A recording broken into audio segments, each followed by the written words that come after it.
Did you know that nothing can ever be bad, ever? Yes, that's right. If you like something, every single decision made by the people that made it must therefore be good. Integrity is elitist, actually. Fascinating.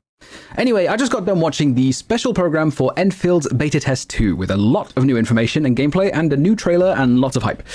I am very excited for the beta.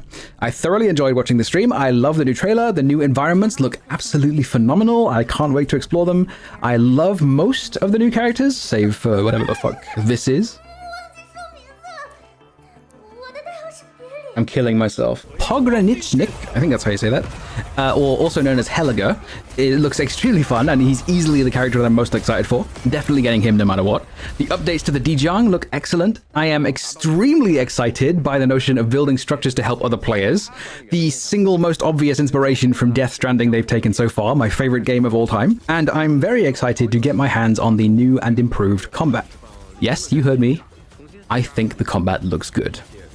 No, I'm not going to crash out about the dodge, because I don't give a shit about the dodge anymore, and if you still do, then you shortly won't. My only hope is that it doesn't make defenders pointless, but I think Hypergryph is more than capable of making sure that would be the case. The overwhelming majority of this livestream has me very excited to finally get my hands on this game again, whenever that may be. But you, my dear viewer, the astute observer of exceptional wit and indubitable charm, are not here to listen to me sing its praises, or talk about the things I like about the game, even if the positives constitute the vast majority of my opinion on it. No, you are here because I have some concerns I wish to talk about. And apparently, talking about your concerns is crashing out. Being critical of something you like is doom-posting, and wanting games to be unique and interesting is elitist. Absolutely nothing I say or do short of deleting my channel and killing myself will be good enough for people who think like that, so I don't give a fuck anymore. Without further ado, what's up guys? Crash out doom-posting elitist here. Let's talk about gacha and blueprints. Starting with gacha. They announced there will be 3 banners: New Horizons, Basic, and Chartered. Pulls for New Horizons are acquired through main story missions and will guarantee a 6-star upon completion. Basic and Chartered both guarantee a 6-star within 80 pulls. Chartered is the big one, which will feature new operators as they are released, and has a 120 pull guarantee to get the featured rate-up operator. What's new though is that we now know the gacha will not work the same way it does in Arknights. Instead of a character being added to the standard pool after their rate-up banner ends, they will instead be included in the pool for 2 more banners for a total of 3, and then will be removed from the pool of available operators. That's right. All characters are now limited. They describe this as the operator temporarily leaving the pool, because according to them, they plan reruns for later. So we can plan our pulls at our own pace, so there's no need to worry about missing your favorites. Now, if they actually do rerun operators frequently enough, the fact that they are limited is not an issue. But we have no way of knowing what later means, until at least several months into the game's release. Will it be a few months? A year? A few years? Will reruns for popular characters be deliberately withheld until they need a nice little cash injection? Will all operators eventually be added to the standard pool? We don't know. But to then hear this bullshit line, don't worry about missing your favorites, you already have a perfectly functional gacha system in Arknights. There is absolutely no reason to introduce FOMO into that system that isn't completely and utterly cynical. Announcing that basically every character will be limited and then saying, oh no, don't worry, there'll be reruns later, that's not comforting, that's sinister. But my main concern with characters now being limited is the possibility that character potentials will now make a massive difference is up in the air. They don't clarify whether the guarantee is still one time only as it was before, and even then it may not even matter. Characters being limited means players will be significantly more incentivized to pull for potentials, especially for their favorites. I have spent money on Arknights because dupes don't make a massive difference, so I can build a lot of operators and have more strategies available to me in my roster. If dupes are now much more important all of a sudden, it will have the opposite effect on me. I will be strongly encouraged to spend way less, because I don't like seeing such transparent greed. This is not at all what I expect to see from Hypergryph.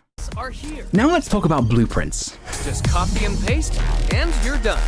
To make this perfectly clear from the outset, this is not about personal blueprints. Being able to copy and paste a production line that you've built is a good feature that I wholeheartedly welcome. The basic starter blueprints are kind of just whatever. I would rather they didn't exist, but they're just basic ones, so it's not a big deal. But by far the biggest point of contention I've seen being discussed about anything related to the entire special program is shareable blueprints for your entire factory. Literally just copy a share and paste it in. That's it. Pretty much all the dismissals I've seen of concerns about this sound something like, people will just use a YouTube guide anyway, what's the difference? The difference is that you have to go and look for a guide and follow it step by step. This is you being presented with a button to skip the process of following the guide in the first place and just getting the end result. It's very different. But Factorio and Satisfactory have Blueprint. Those games have an upfront cost serving as the barrier to entry, and they are also orders of magnitude larger in scale. Endfield is a free-to-play RPG gacha game with a rather small factory area, and it never encourages you to rebuild it. Or the classic, it doesn't affect your experience. You can still build your own factory. This is just for people who don't want to do the factory stuff. You have missed the point. A gigantic proportion of players who would otherwise be perfectly willing to build their own factory and enjoy the gameplay they worked so hard to make will now never bother doing so. And if only a tiny fraction of players are engaging with a certain part of the game, why the hell would they invest their resources into building on it and developing it further? The factory and base building obviously won't be phased out entirely, and they will still play a decent role in existing regions, but I'm calling it now, once we go elsewhere, it will be dramatically less important with each new region. I would be delighted to be wrong. I really do mean that. I really would. But plain and simply, what this decision tells me, and no doubt what it tells thousands of others, is that they have no confidence left in the factory mode, because they want as many players as possible at any cost. The kind of player to whom absolutely nothing matters except making everything more convenient. If I am given no reason whatsoever to think Hypergryph has any confidence in the factory mode, why the fuck should I have any confidence in it either? Letting players forgo the factory mode entirely with a share code is not an amplifier of creativity and productivity. Come the fuck on, guys. At least have some respect for the people you're talking to. Absolutely everyone sees right through this. And then that's all followed up with, the goal is to let more administrators fall in love with what makes this experience special, the joy of building with your own hands.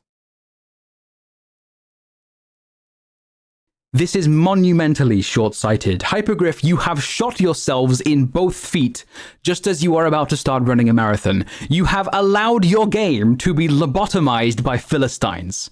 People who do not even slightly give a shit about your art. People who will abandon you in droves the moment a shinier distraction appears are celebrating your decisions. But hey, devs listened.